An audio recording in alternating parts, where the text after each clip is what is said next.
My 9-year-old son looked across the dinner table, picked up his fork, and said, "Dad, why do you let Mom talk to you like that?" I'm Kevin. I'm 39 years old, I design landscapes for a living, parks, residential gardens, the kind of outdoor spaces that give people somewhere to breathe, and I had no answer for my son. Not because the question was complicated. Because it was the simplest question anyone had asked me in 11 years, and the honest answer was something I had spent 11 years refusing to say out loud. Ethan was 9. He had his mother's dark hair and my tendency to go quiet when something was bothering him, and he asked the question the way children ask things that adults have learned not to ask, directly, without armor, looking at me with the patient expectation of someone who believes a reasonable answer is available. Diana was at the other end of the table. She had said, approximately 4 minutes earlier, that the dinner I'd cooked was exactly what she'd expect from someone with my limited abilities, and that it was no wonder the children had learned such low standards from watching me. Lily, who was 6, had stopped eating. She was looking at her plate. Ethan was looking at me. Diana was looking at her phone. I set down my fork. I looked at my son, his serious face, his patient waiting, and felt something move through me that I can only describe as a light being turned on in a room that had been dark for so long I'd forgotten light was possible. Not anger. Not grief. Recognition. I saw, in my son's face, what I had looked like to my children for the entirety of their conscious lives. And what I saw there was the thing I had been most afraid to see, that they had been watching. That they had understood. That Ethan, at 9 years old, had already developed a question I hadn't been able to form at 39. I looked at Diana. She didn't look up from her phone. I looked back at Ethan. "I don't know," I said. "But I'm going to figure that out." He nodded. Picked up his fork. Started eating again, with the matter-of-fact acceptance of a child who has received an honest answer and finds it sufficient. I didn't know, that evening, what figuring it out would look like. I didn't know it would take 6 more months, a therapist named Susan, a phone call from my old friend Patrick, and one extraordinary Saturday morning that I didn't plan and couldn't have predicted. What I knew was that Ethan had asked the question. And I had heard it. And the hearing was irreversible. We met in 2011 at a fundraising event for a city park renovation project, one of my first significant commissions, and Diana was there representing the marketing firm that had been hired to handle the campaign. She was commanding and beautiful and spoke with a precision that made every room feel organized around her.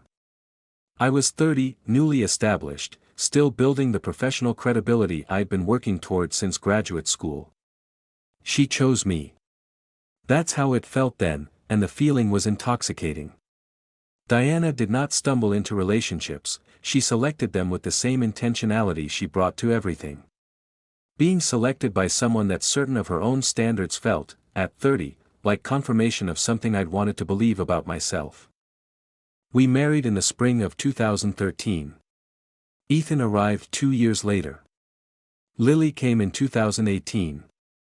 We had a Victorian-era house on the good side of Granville, a yard I'd designed myself with a mature oak in the center and raised garden beds along the south fence, 2 children who were healthy and bright and the best things I had ever had a hand in creating. From the outside, we were a successful family in a pleasant house in a good town. From the inside, the temperature was different. The first public humiliation happened before Ethan could walk. We were at a dinner party, friends of Diana's, a couple named Greg and Wendy, their house in the newer development east of town. I had made a comment about urban planning policy, something related to my work, and Diana had turned to me with the particular expression she reserved for corrections and said, in front of 7 people, "Kevin, you really don't understand this topic as well as you think you do." Complete sentence. No qualification. Delivered with the calm certainty of someone stating a fact about the weather. The table went quiet for a half-second.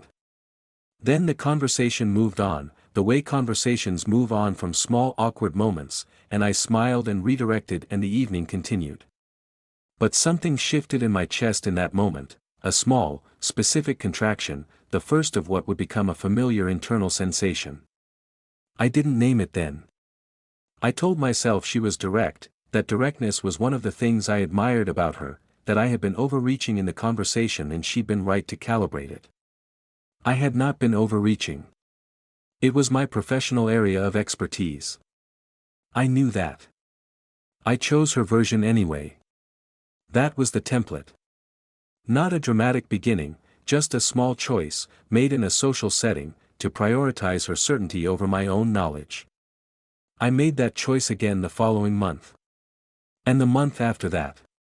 Each individual instance small enough to absorb, each one laying down another thin layer of the sediment that would eventually bury the version of me that knew things and said them without apology. By the time Ethan was born, the pattern was established. By the time Lily arrived, it was structural. Diana's criticism in private was sharper than in public, but the distinction between the two gradually narrowed as the years passed. What had begun as social precision, corrections delivered in company with the composed authority of someone establishing a record, became, by the 5th and 6th year, something less composed and more direct. The filter between what she thought and what she said had, over time, been removed entirely. My cooking was inadequate. My professional judgment was overrated. My parenting was well-intentioned but soft.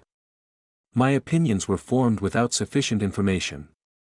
My emotional responses were excessive or insufficient depending on the situation, and she was always available to specify which.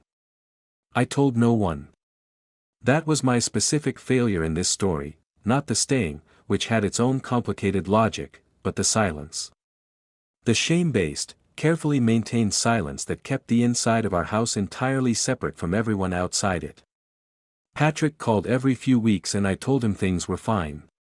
My mother visited twice a year and I managed the visits with the expertise of a man who has become very good at managing surfaces. My colleagues saw a competent professional with a stable home life and no particular problems. I had become, without deciding to, a person with two complete and entirely separate existences. The cost of maintaining both of them was the 3 a.m. wakefulness, the persistent low-level exhaustion that had nothing to do with sleep, the way I moved through my own house with the careful spatial awareness of someone who has learned to map the unpredictable. The children saw it. I understood that now. I had understood it longer than I wanted to admit. After Ethan's question at the dinner table, something changed in the quality of my attention. Not immediately. The evening continued in its ordinary way, Diana finishing her dinner without reference to what had been said, the children going to bed in the usual sequence of negotiations and delays, the house settling into its nighttime quiet. I did the dishes. I checked Ethan's homework folder. I sat in the kitchen long after everyone was asleep and looked at the yard through the window, the oak tree dark against the night sky, the garden beds I'd built with my own hands along the south fence, and thought about my son's face across the dinner table. "Why do you let Mom talk to you like that?" He had asked it without cruelty. Without accusation. With the genuine curiosity of a child trying to understand a thing that didn't make sense to him. And that quality, the absence of judgment in the question, was somehow more devastating than any version with judgment would have been. He wasn't criticizing me. He was genuinely puzzled. He had watched his father absorb 11 years of a specific kind of treatment and had concluded, at 9 years old, that the treatment was anomalous. That it required explanation. He was right. It required explanation. I didn't have one. I called Patrick the following Saturday morning from my car, parked in the lot of the hardware store where I'd gone to buy nothing in particular because I needed to be somewhere that wasn't the house. Patrick had known me since college. He was the kind of friend who existed in a category that wasn't subject to the performance I maintained everywhere else, or he had been, before I'd spent several years gradually reducing our contact to a frequency that felt manageable. Manageable meaning, infrequent enough that extended conversation was less likely, and extended conversation was less likely to reach the things I wasn't talking about. I told him about Ethan's question. He was quiet for a moment. Then, "How long has this been going on, Kevin?" "A while," I said. "How long is a while?" I looked out the windshield at the hardware store parking lot. A man was loading bags of mulch into the back of a pickup. Ordinary Saturday morning. Ordinary life everywhere I looked except inside the car. Most of it, I said. Most of the marriage. Another pause. Longer. Why didn't you tell me, he said. Not with accusation.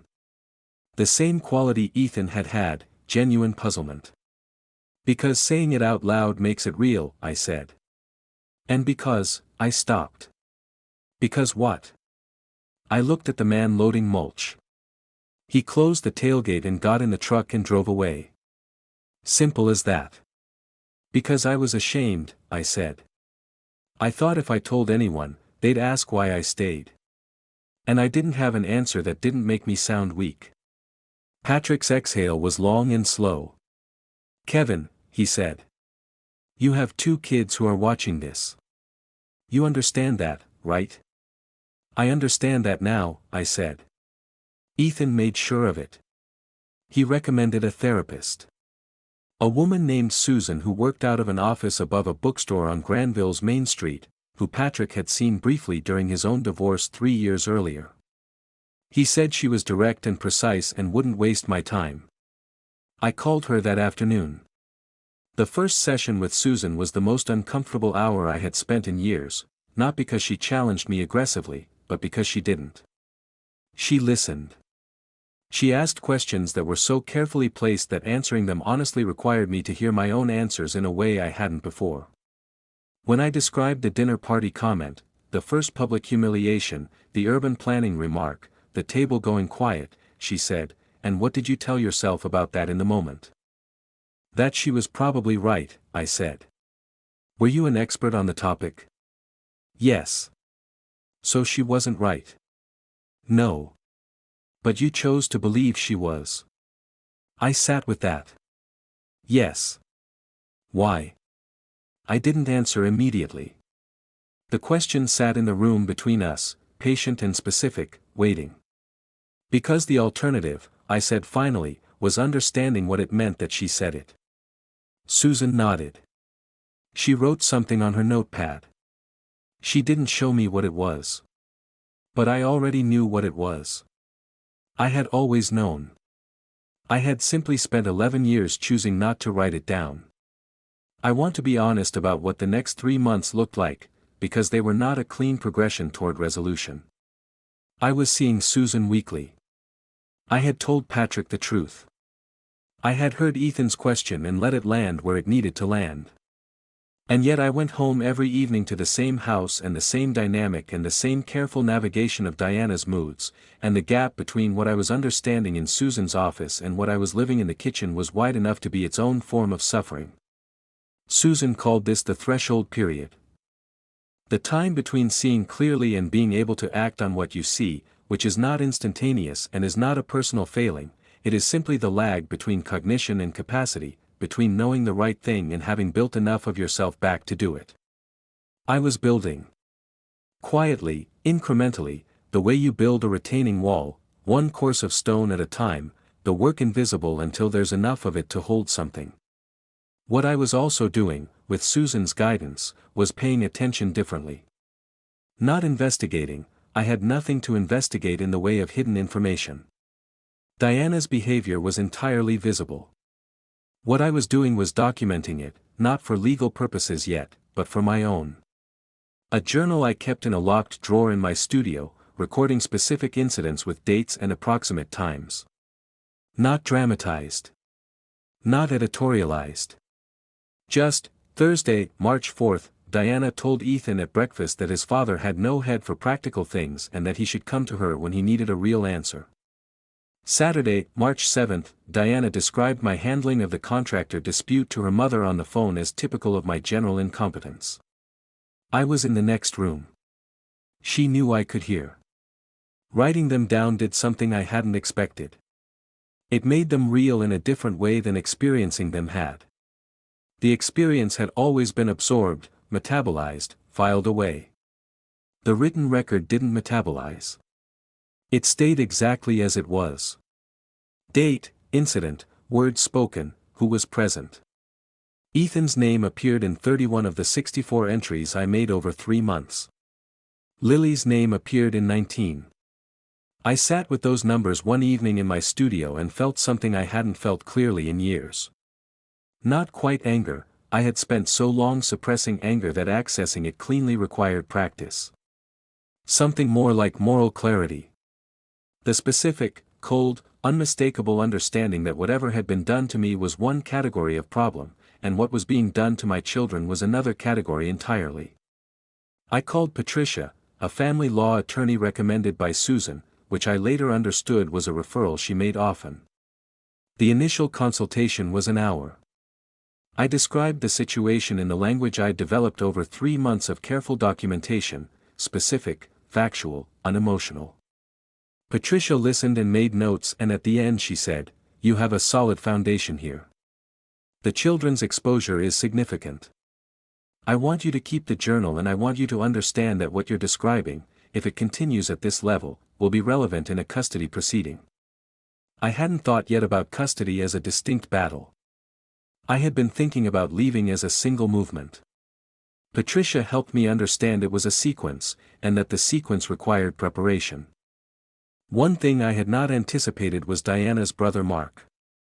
Mark was 3 years younger than Diana, quieter, a high school science teacher who had always existed at the periphery of our family life, present at holidays, cordial, never particularly close to either of us. He called me on a Wednesday evening in April, which was unusual enough that I stepped outside to take the call. "I want to say something," he said, "and I want you to know it's not easy for me to say it." I waited. "I was at Mom's last Sunday," he said. "Diana was there with the kids. I watched her talk to Ethan for about 20 minutes. A pause. Kevin, I don't know what goes on in your house.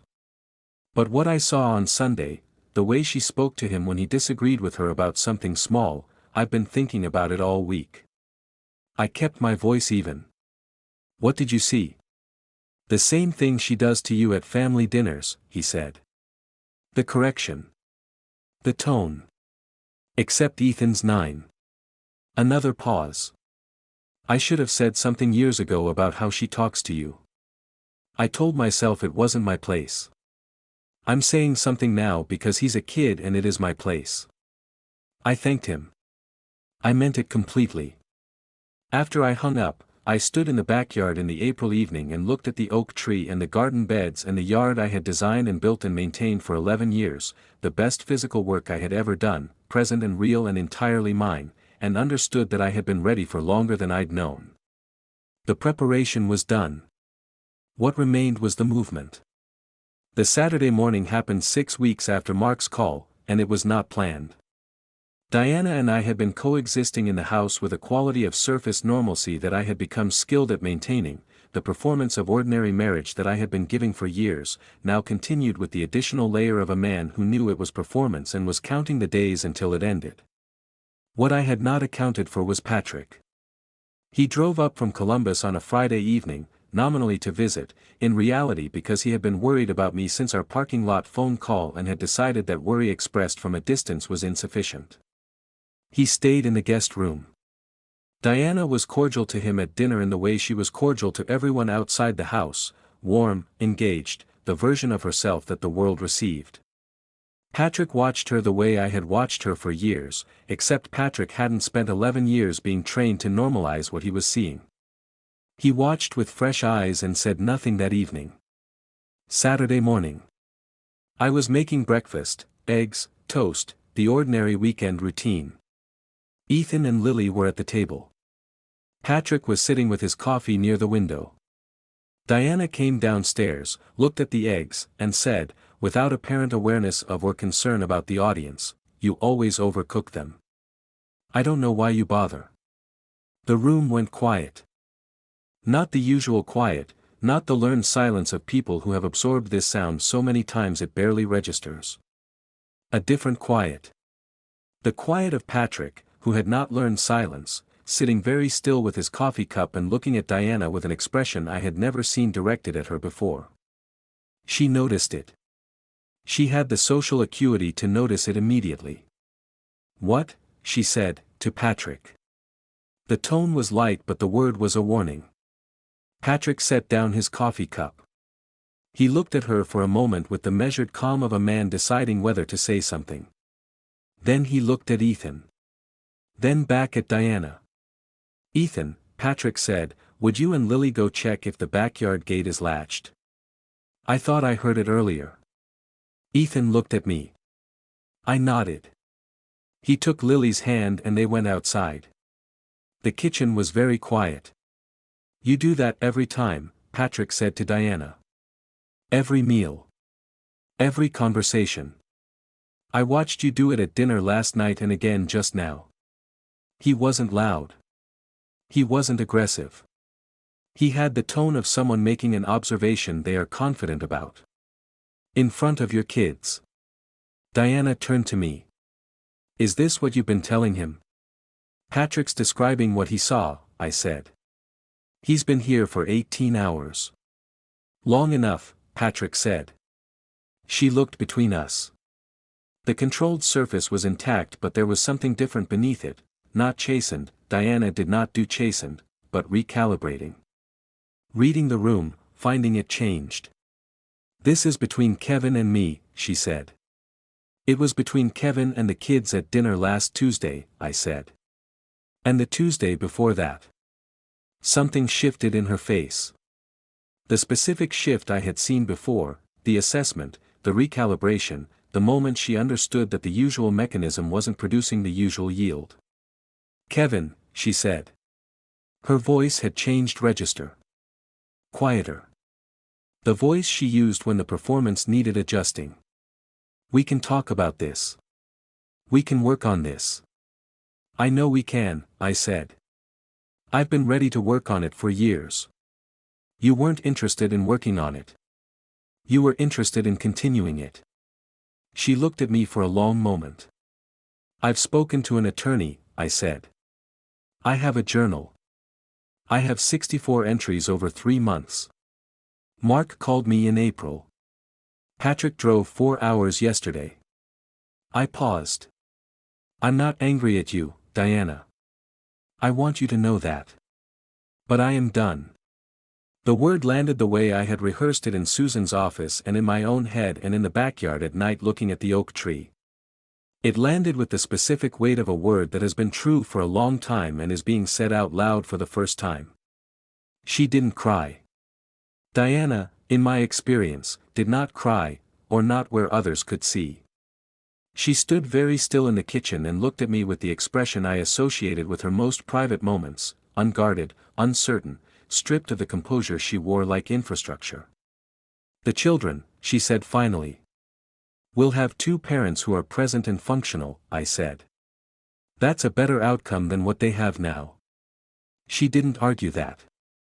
Patrick took the kids to the park for 2 hours that afternoon. Diana and I sat in the kitchen and had the conversation that ended the marriage, not dramatically, not with the release of everything that had accumulated over 11 years, but with the particular, exhausted practicality of 2 people who have reached the end of a road and are dealing with the logistics of where to go from here. I was steady through all of it. Not cold, steady. The difference was important to me and I had worked to understand it. Coldness was a wall. Steadiness was a floor. I wanted a floor to stand on, not a wall to hide behind. When Patrick brought the children back, Ethan came into the kitchen and looked at me with his particular quiet attention. "Dad," he said. "Yeah, buddy. Are you okay?" I thought about what I'd told him at the dinner table 6 months earlier. "I don't know. But I'm going to figure that out." "Getting there," I said. "I think we're getting there." He nodded. Went to find his sister. Patrick caught my eye across the kitchen and said nothing. He didn't need to. The divorce took 9 months and was, in its later stages, more cooperative than I had expected. Diana fought for full custody initially, a move Patricia had anticipated and prepared for. The journal mattered. Mark's willingness to provide a written account of what he had witnessed mattered. Susan's documentation of the therapeutic work we'd been doing mattered. The custody evaluation, conducted by a court-appointed psychologist over 6 weeks, produced a report that described the home dynamic with a clinical precision that was difficult to read and impossible to dismiss. We settled on joint custody. Week on, week off. A detailed parenting agreement that specified, among other things, communication standards in the presence of the children. That last provision had been my specific request. Patricia had questioned whether it was enforceable. I told her it wasn't about enforcement. It was about the document existing. About there being a written record that the standard mattered, and that both parents had agreed to it, and that the children lived in a household where that agreement was the baseline. Ethan and Lily adapted in the way children adapt, imperfectly, genuinely, with the specific resilience of people who have not yet learned to armor themselves against change. Ethan was quieter for the first few months and then gradually became something I hadn't seen in him before, lighter. As if a background weight had been removed that he'd been carrying so long he'd stopped noticing it. Lily asked me once, about 6 months after the separation, whether I was sad. Sometimes, I said. Are you? She thought about it with the seriousness she brought to important questions. Sometimes, she said. But our house is nicer now. I asked her what she meant by nicer. Quieter, she said. Like the garden. I had designed the garden at the new house, a smaller space than the Granville yard, a narrow lot in a neighborhood I'd chosen for the school district and the walkability. I'd put in a small ornamental tree, low-maintenance beds along the fence, a bench near the back wall where the afternoon light came in best. Nothing elaborate. Just a space designed to give a person somewhere to breathe. I thought about what I'd told him at the dinner table 6 months earlier. I don't know. But I'm going to figure that out. Getting there, I said. I think we're getting there. He nodded. Went to find his sister. Patrick caught my eye across the kitchen and said nothing. He didn't need to. The divorce took 9 months and was, in its later stages, more cooperative than I had expected. Diana fought for full custody initially, a move Patricia had anticipated and prepared for. The journal mattered. Mark's willingness to provide a written account of what he had witnessed mattered. Susan's documentation of the therapeutic work we'd been doing mattered. The custody evaluation, conducted by a court-appointed psychologist over 6 weeks, produced a report that described the home dynamic with a clinical precision that was difficult to read and impossible to dismiss. We settled on joint custody. Week on, week off.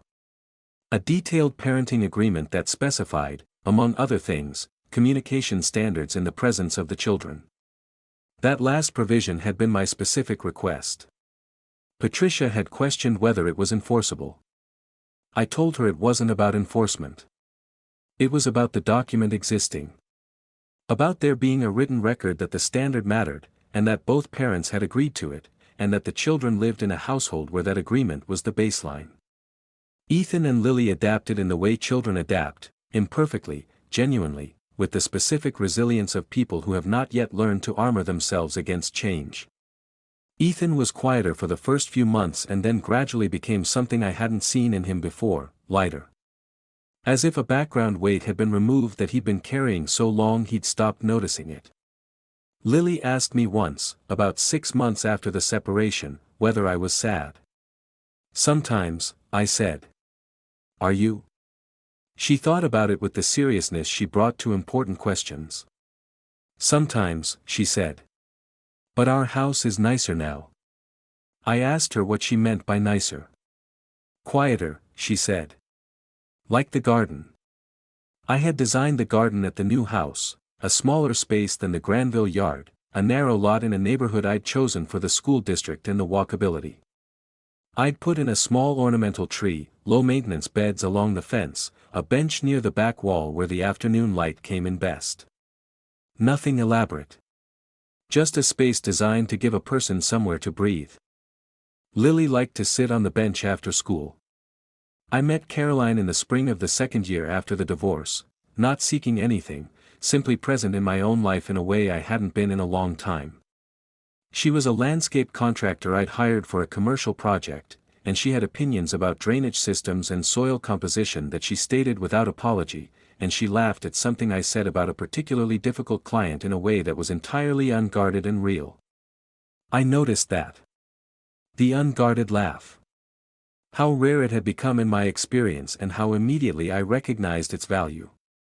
We had dinner 3 months later. Then again.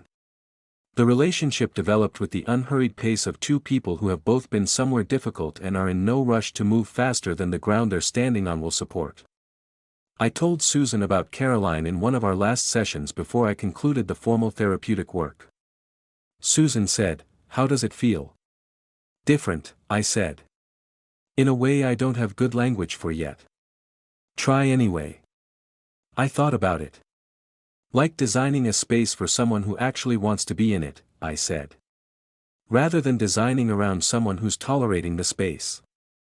Susan smiled. "That's good language," she said. I thought about Ethan's question, sometimes, in the quiet of evenings. "Why do you let Mom talk to you like that?"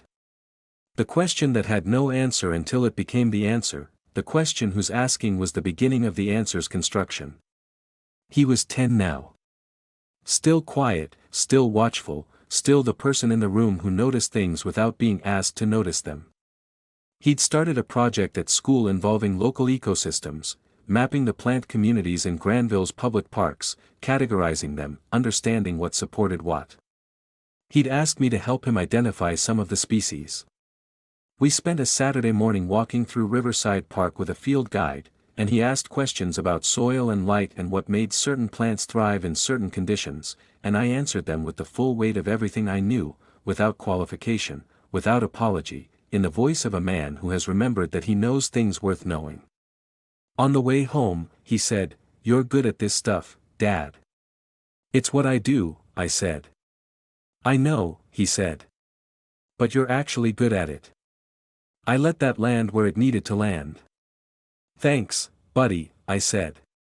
He nodded and went back to the field guide, and we walked the rest of the way home in the particular comfortable quiet of two people who have said the thing that needed saying and don't need to say anything else.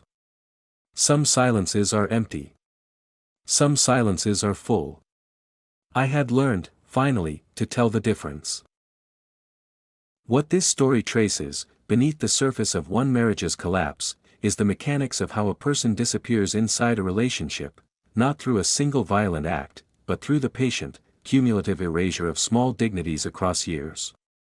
Kevin did not lose himself in one moment. He lost himself in increments, each one individually absorbable, collectively devastating. Diana's behavior follows a recognizable pattern that is worth naming precisely because it is so often misread.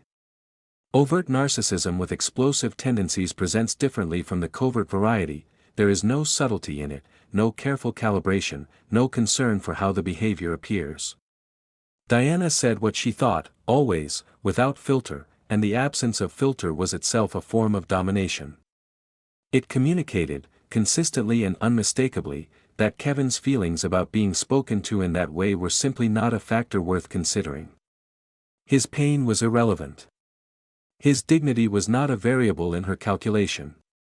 What made this sustainable across 11 years was Kevin's specific contribution, shame-based silence. He never told anyone. Not Patrick, who was present and willing to hear it. Not his mother, who visited twice a year and saw only the surface. Not a single colleague or friend. He maintained the separation between interior and exterior with a discipline that served, paradoxically, Diana's interests more completely than his own. Every person who might have reflected his reality back to him was kept at a careful distance from the reality. This is the dynamic that Susan identifies implicitly throughout their sessions, abuse that is witnessed only by the abuser, and the abused has a different quality than abuse that has been named, recorded, and reflected back. The naming changes something. The journal changes something.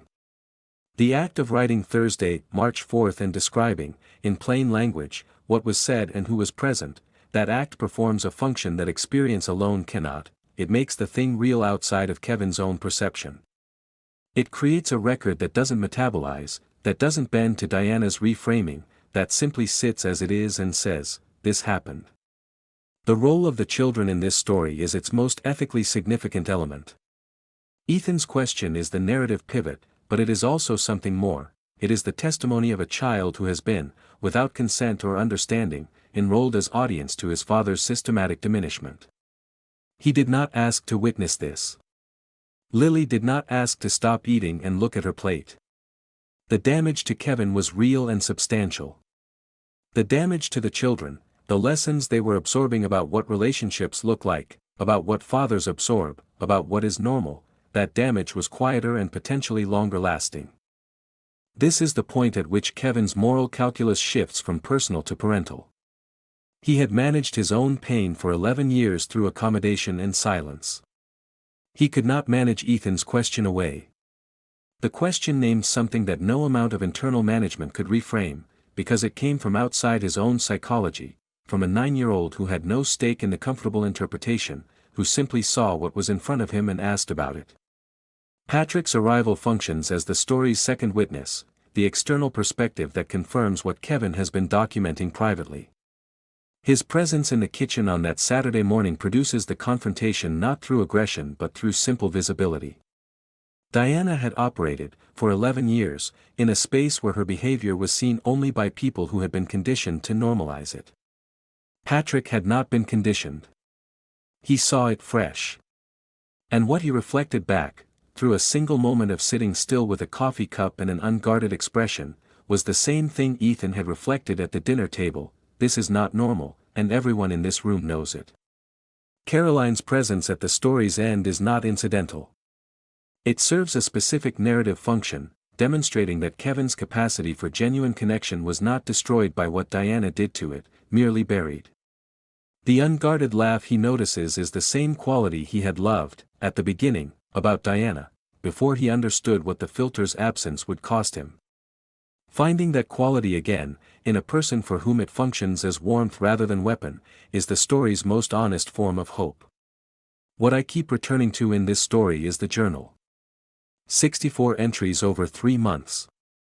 31 of them with Ethan's name. 19 with Lily's. Kevin had lived inside those moments every day for 11 years and managed to keep them from becoming fully real to him. Writing them down in plain language, date, words spoken, who was present, made them undeniable. Not because the writing revealed anything new. Because it refused to let him look away. There's something in that worth sitting with. We are extraordinarily skilled at absorbing things we don't want to see clearly. At finding the softer interpretation, the more charitable reading, the explanation that lets us keep the peace. Sometimes the most important thing you can do is simply write it down. Exactly as it happened. No softening. No context that makes it smaller. Read it back the next morning. Then ask yourself, if Ethan were watching, what would he see?